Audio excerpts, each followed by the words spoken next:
ọ̀rọ̀ mi kẹ́lẹ́ bá kórè òkè délé tẹ́ ẹ bá ń pẹ̀lú ọ̀bọ jẹko wípé torí imam olùwàdàn fi ń bú sọ̀rọ̀ ẹ béèrè dáadáa o tẹ́ ẹ bá ń sòṣèlú ló níbi téèyàn wà o bàbá lè lọ ọbì kan kọ́mọ́mọ́ lọ bẹ̀ o èmi ò kú ẹ̀sìn Imperial Majesty ọba Gandhi Afọlábí Ọláoyè ọmọ ìbò Ìnájà ọmọ Kàdúdú Agúbíadé babaládé gẹ̀ẹ́sì ṣòǹkè tí àwọn lábẹ́njọ òdì àdàmẹ́kùn lọ́nà àpà ládùkún ẹ̀jẹ̀ tó jíjá ní ẹ̀sìn ọba ní sákólóró òdì ẹ̀níyọ̀wò gbóná pẹ́lẹ́rẹ̀ òré ni yẹ̀tọ̀ nítajà láwọn a lè mọ́lẹ́sà lásán ẹkùn oníkùrùkùrù kẹtù tẹ́mi bá bú sọ ẹ̀mọ̀ pẹ́lẹ́ ọ̀dà ilẹ̀ ní máa ń ṣègbè ibi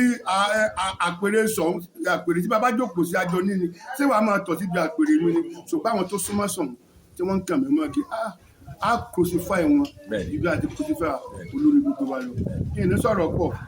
ẹ̀wọ̀n kì í mọ̀ tó ń bínú ṣùgbọ́n wọ́n lẹ̀ ń wá mi ẹ̀ lérí